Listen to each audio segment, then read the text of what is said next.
Hey everybody. Um, this video is being recorded on Wednesday, October 2nd, but as you are seeing it, it is going live at 10 p.m. And if you are seeing it as it goes live at that time, 10 p.m. Friday, October 4th, and I am currently at a screening of Joker 2, Folie, Deux, and I'm going to come back and give my thoughts on the movie as soon as I see it. But I wanted to do a preamble going into it.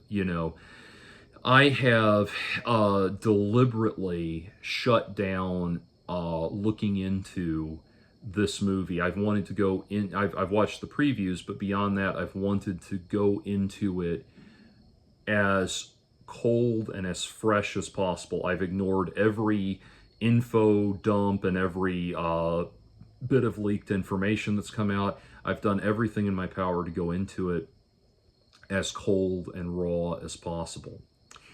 And that is because, once I saw, there's three pieces of information. None of these are spoilers, but uh, I found out three pieces of information that leaked. Which was one, that it begins with a Chuck Jones style Looney Tunes animation sequence. The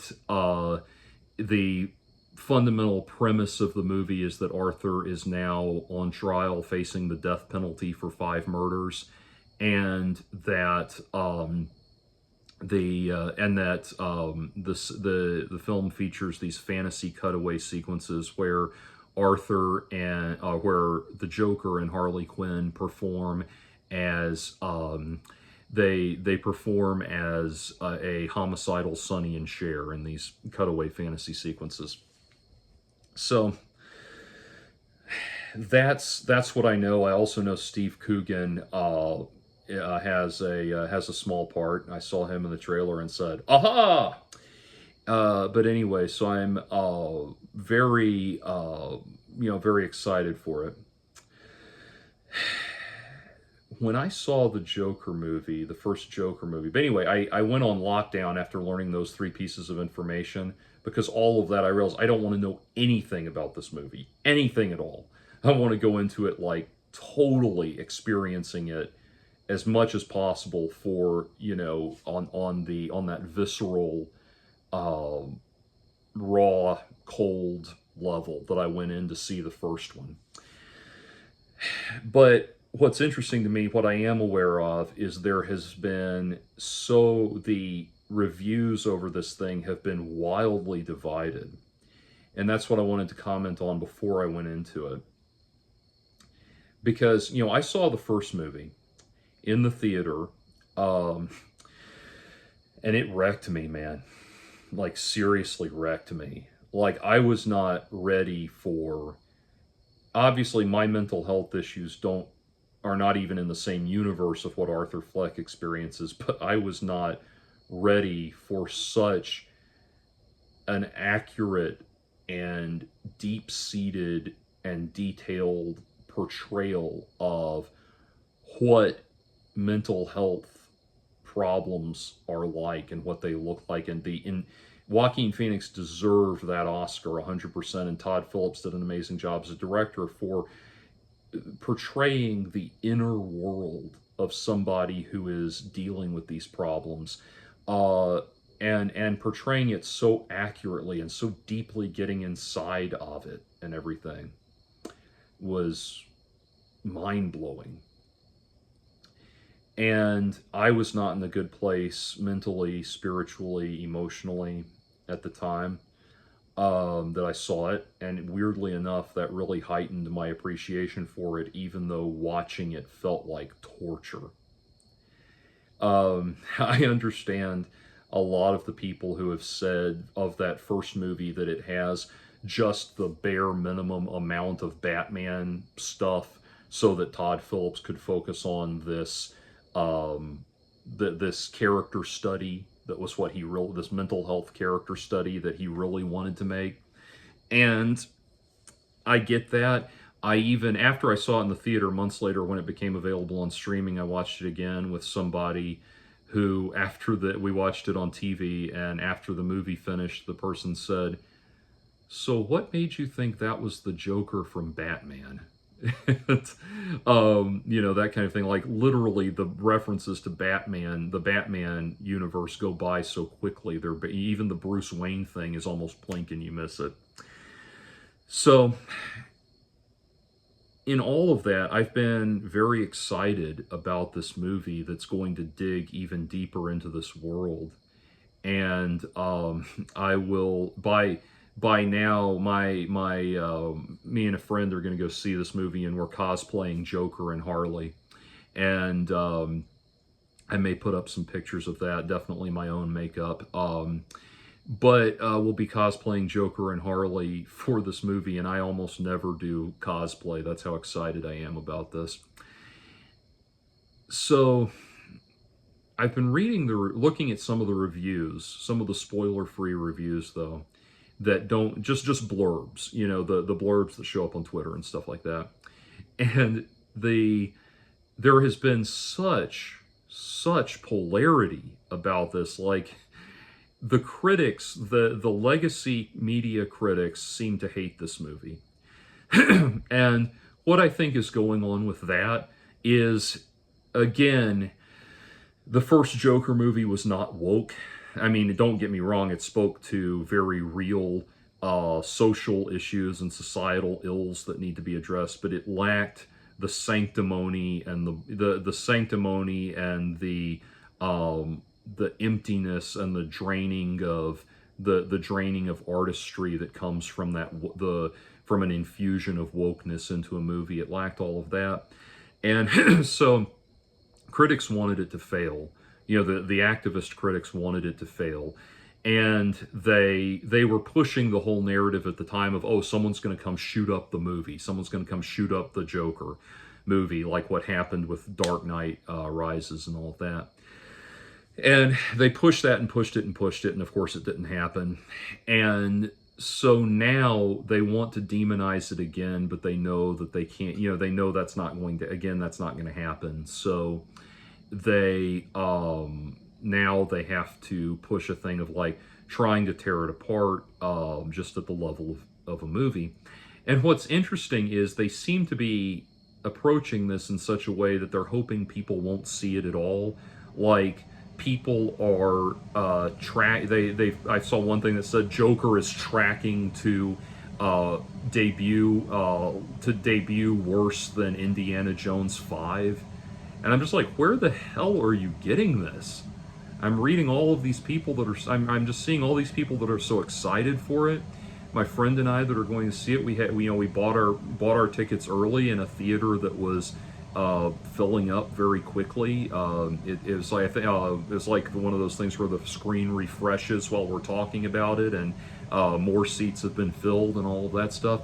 So there seems to be a great deal of demand for it, and they seem to be like trying to convince people not to bother seeing it, which for a movie as big and impactful as Joker, that's not going to happen.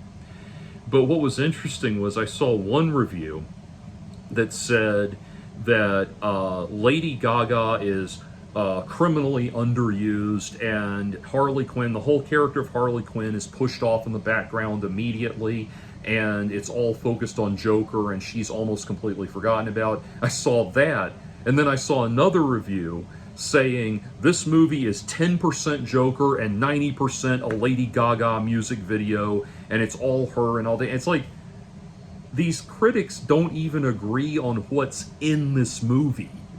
and so that's so bizarre. It's like, okay, you can't say that either, the movie can't be both 90% Joker and 90% Harley Quinn. It can't be both of those things. One of those people is right, or one of those people is wrong, or they're both wrong. And so as I go into it, it's so interesting. We've bought into this idea that, that this dialogue around the movie, and it's kind of like, have we learned nothing? This is going to be a movie that we need to appreciate on its own merits, and we need to let it take us on its journey.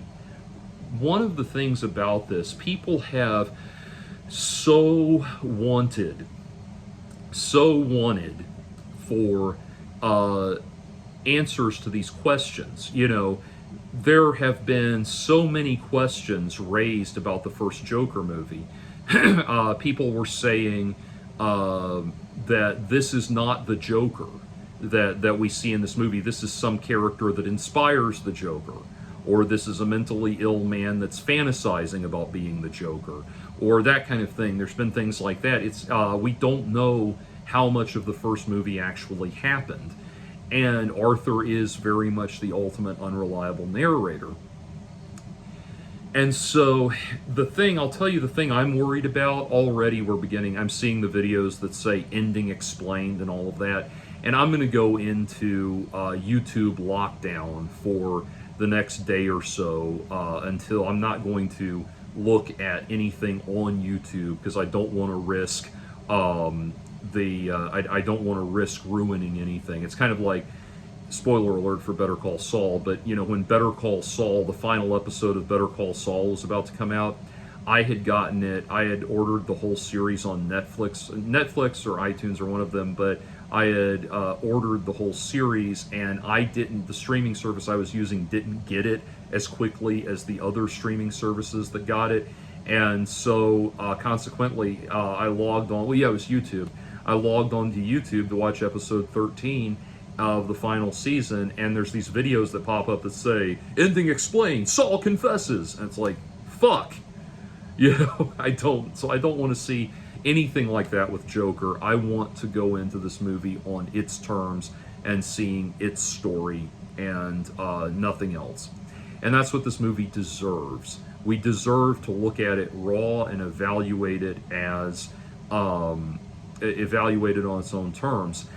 So all of these people that, like, I saw on Pop Culture Crisis, they were saying, you know, one guy was saying, nope, it's a musical, that's a non-starter for me, I'm not seeing a musical, you know, things like that. And again, I really don't think, this movie is, I think, uncompromising in its vision. It is going to answer questions, but it's not pandering at all.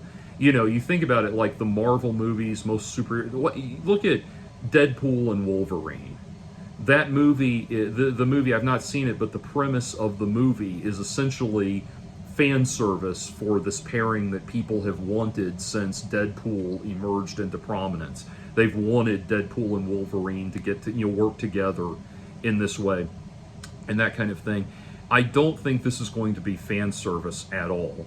It follows that Arthur Fleck is going to meet Harley Quinn at Arkham Asylum just in the course of the course of events that we know about, the established canon of the character.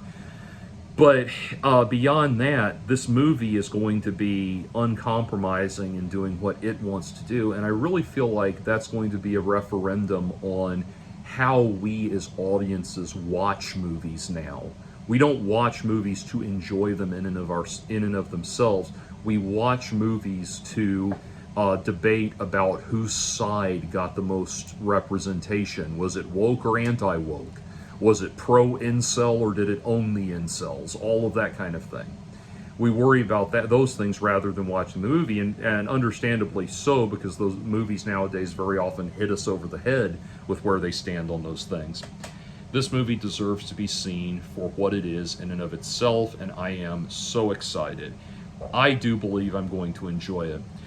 The thing I'm worried about, the thing that will kill it for me, is if the thing that's going to kill it for me is if we find out, we get some kind of it was all a dream type thing.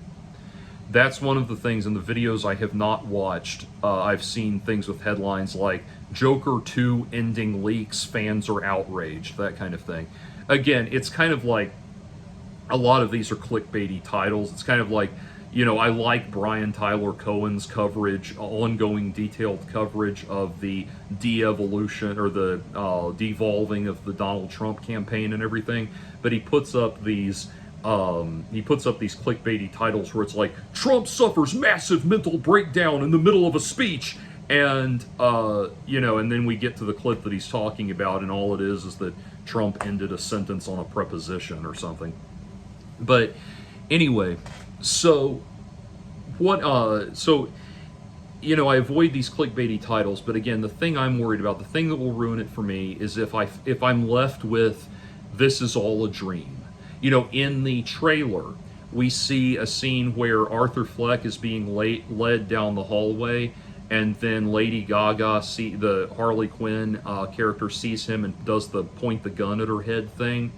And what will piss me off is if it's something like he sees that happen and stops to look at her. Then the movie unfolds, the whole story happens, and then at the very end we cut back to that of him looking at her, and all of this was just some fantasy he had of her looking at him and making the gun motion to her head, and he was just fantasizing looking into her eyes for a minute. That's what's going to kill it for me. That's what will make it deeply unsatisfying for me, is if we find out it was all just a dream. Other people have been saying this kills the Joker series. I don't think that's what's going to happen. I think that what's going to happen is we're going to be set up for a third and final film. And I think no matter what happens in terms of the reception this movie gets, we're going to get that third and final film. I do think it'll do. I really don't, and maybe I'll eat humble pie, but I really don't agree with the predictions that the wild predictions that it's going to do worse than Indiana Jones 5. Indiana Jones 5 was a sequel absolutely nobody wanted.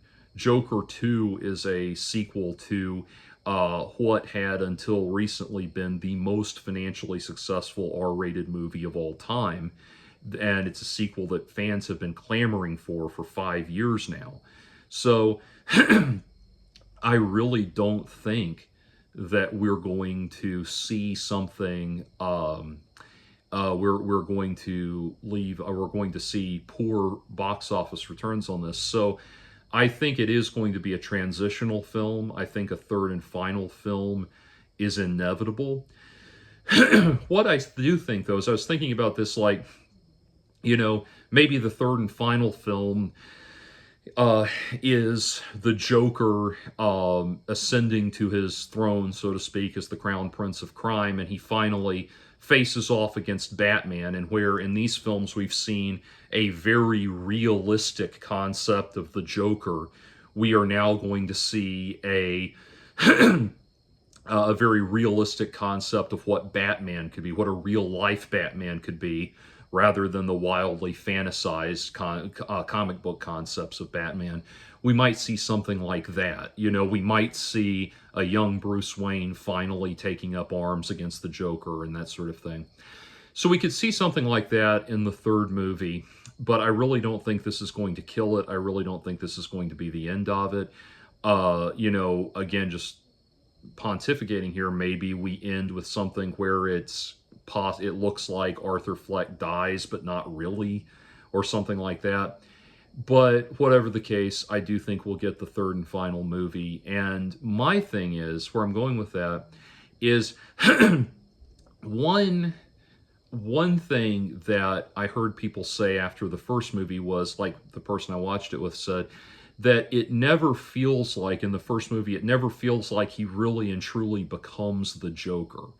I disagree with that. I think when we see him walk out on stage on the Murray Franklin show, we have that moment where he's walking up to shake hands with Murray to kiss the old woman and everything awkwardly and all that.